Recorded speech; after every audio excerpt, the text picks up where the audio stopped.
Nicolás Maduro se declaró no culpable en un tribunal federal de Nueva York de cargos que incluyen narcoterrorismo, conspiración para importar cocaína y posesión de armas, tras su captura ordenada por el presidente de Estados Unidos, Donald Trump. Está acusado de supervisar una red de tráfico de cocaína asociada con cárteles como el de Sinaloa y los Zetas, así como grupos rebeldes colombianos y bandas venezolanas. Su abogado defensor es Barry J. Pollack, quien defendió previamente al fundador de Wikileaks, Julian Assange. El presidente de Estados Unidos, Donald Trump, descartó la posibilidad de convocar elecciones en Venezuela a corto plazo. En una entrevista con NBC afirmó que primero hay que arreglar el país y que es imposible celebrar comicios sin antes estabilizar la situación. También afirmó que Estados Unidos no está en guerra con Venezuela, sino con quienes trafican drogas y otros elementos que en su visión representan un problema para su país. El ataque de Estados Unidos a Venezuela y la captura de Nicolás Maduro llegó ayer al Consejo de Seguridad de la ONU. Estados Unidos negó que esté en guerra contra Venezuela o que la detención implique una ocupación del país, defendiendo las acciones como parte de la justicia contra un narcotraficante responsable de delitos contra ciudadanos estadounidenses. Por su parte, el embajador venezolano ante la ONU, Samuel Moncada, denunció que Estados Unidos cometió una violación flagrante de la Carta de la ONU y del derecho internacional, calificando la acción de ataque armado ilegítimo con bombardeos, destrucción de infraestructura y secuestro. Aquí parte de lo que dijeron Moncada y el embajador estadounidense ante la ONU, Mike Waltz. Se ha violado también el derecho internacional de los derechos humanos, particularmente el derecho a la vida, a la integridad personal y a la seguridad. De especial gravedad, el secuestro del presidente de la República por parte del gobierno de los Estados Unidos de América, que constituye una transgresión directa de una norma esencial del orden jurídico internacional, cual es la inmunidad personal de los jefes de Estado en ejercicio. Maduro no es solo un narcotraficante acusado, sino que además era un presidente, entre comillas, ilegítimo, no era un jefe de Estado.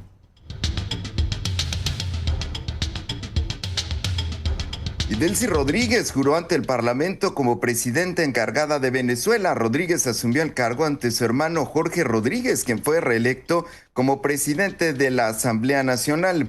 Ernesto Maduro, hijo de Nicolás Maduro, sostuvo la constitución sobre la que hizo el juramento oficial. Vengo con dolor por el secuestro de 2 héroes que tenemos de rehenes en los Estados Unidos de Norteamérica. El presidente Nicolás Maduro y la primera combatiente, primera dama de este país, Cilia Flores.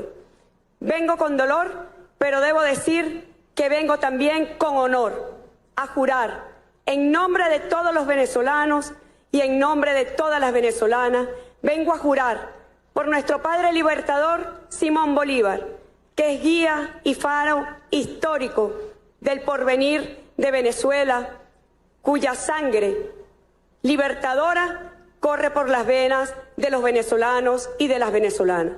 Juro por el comandante Hugo Chávez. Horas después de la toma de protestas, se registraron detonaciones de armas largas cerca del Palacio de Miraflores en Caracas, Venezuela. Fuentes del gobierno explicaron a las agencias de noticias que se dispararon ráfagas debido a drones que sobrevolaron la zona sin permiso, sin que se registraran enfrentamientos, asegurando que Venezuela permanecía en total tranquilidad. Videos en redes sociales mostraron detonaciones y movimiento de motocicletas en los alrededores del Palacio Presidencial. Y durante la instalación de la Asamblea Nacional en Caracas el día de ayer, 14 periodistas fueron detenidos, de los cuales 13 quedaron en libertad sin ser presentados y uno fue deportado, informó el Sindicato Nacional de Trabajadores de la Prensa de Venezuela. Las detenciones ocurrieron dentro y en los alrededores del Parlamento, así como en Altamira. Además, 2 reporteros fueron arrestados en la frontera entre Cúcuta y San Antonio y liberados horas después. Organizaciones exigieron garantías para el ejercicio del periodismo y la liberación de los comunicadores en Venezuela. Por otra parte, le informo que el gobierno de Estados Unidos planea reunirse esta semana con ejecutivos de petroleras para discutir la producción de crudo en Venezuela, según una fuente familiarizada con el asunto que hizo estas declaraciones a la agencia de noticias Reuters. La reunión tendría el objetivo de facilitar el regreso de las compañías estadounidenses al país sudamericano tras casi 2 décadas fuera del sector energético. Sin embargo, las 3 mayores petroleras de los Estados Unidos, Exxon, ConocoPhillips y Chevron, no han sostenido conversaciones con el gobierno, esto según fuentes de la industria, lo que contradice las declaraciones del presidente Donald Trump.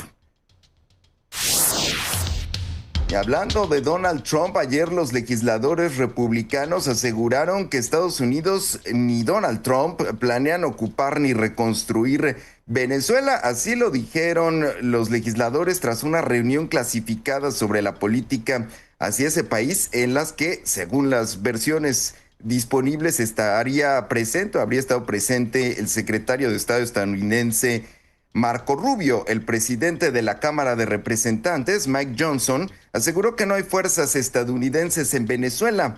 Tras el encuentro, como le decía, con el secretario Rubio, el secretario de Defensa Pete Hegseth y otros altos cargos. Por su parte, Brian Mast, presidente del Comité de Asuntos Exteriores de la Cámara, sostuvo que si se habla de reconstrucción del país, esta no se parece en nada a lo que se ha visto bajo la presidencia de Donald Trump. También le informo esta mañana que la audiencia intermedia de Ovidio Guzmán López en Chicago fue aplazada nuevamente y se reprogramó para el 10 de julio, retrasando 5 meses el proceso. El hijo del Chapo Guzmán se declaró culpable en 2025 de narcotráfico y delincuencia organizada y en la próxima sesión se fijará la fecha de su sentencia. Su acuerdo de culpabilidad prevé cadena perpetua, aunque podría reducirse si su cooperación con la justicia es considerada sustancial. En México, el director de Vialidad y Tránsito Municipal de Culiacán, Sinaloa, Francisco Javier Zazueta Lizárraga, falleció en un hospital después de ser atacado a balazos mientras se dirigía a su trabajo por la mañana, cuando hombres armados lo interceptaron y abrieron fuego. Tras perder el control de su vehículo y chocar contra un poste, Zazueta Lizárraga fue trasladado con vida a un hospital donde murió a causa de las heridas. Y la Fiscalía de Veracruz confirmó que ya investiga el hallazgo de 4 cuerpos decapitados en el municipio de Sayula de Alemán.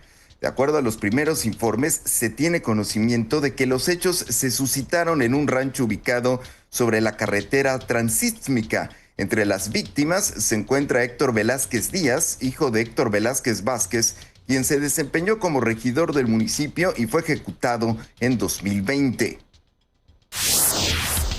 Por otra parte, le informo que el líder de la bancada de Morena en la Cámara de Diputados, Ricardo Monreal Ávila, afirmó que la reforma electoral podría aprobarse en marzo y estar lista para entrar en vigor entre junio y julio, con el objetivo de que el nuevo marco rija las elecciones de 2027. Según el cronograma propuesto, la redacción y presentación de la iniciativa se realizaría en enero, seguida de análisis, debate y votación en febrero y marzo, sin necesidad de un periodo extraordinario. Monreal afirmó que la posible elección de nuevos consejeros del Instituto Nacional Electoral podría darse en abril. Y luego después viene el nombramiento de los consejeros, si es que en el INE se establece un nuevo mecanismo de nombramiento o de elección de nuevos consejeros, o si se quedan los que están, vamos a tener que renovar 3 que ya cumplieron. Tenemos chance, pero tenemos tiempos fatales que se retrasan y se nos dificultaría para el análisis, discusión, de incluso celebración de audiencias o de foros del contenido de la reforma electoral. La jefa de gobierno de la Ciudad de México, Clara Brugada Molina, pidió evitar regalar juguetes bélicos a niñas y niños durante el Día de Reyes al encabezar el corte de la mega rosca de Reyes. No regalen pistolas, regálenles coches, dijo, exhortando a elegir juguetes que fomenten imaginación, convivencia pacífica e igualdad de género desde la infancia.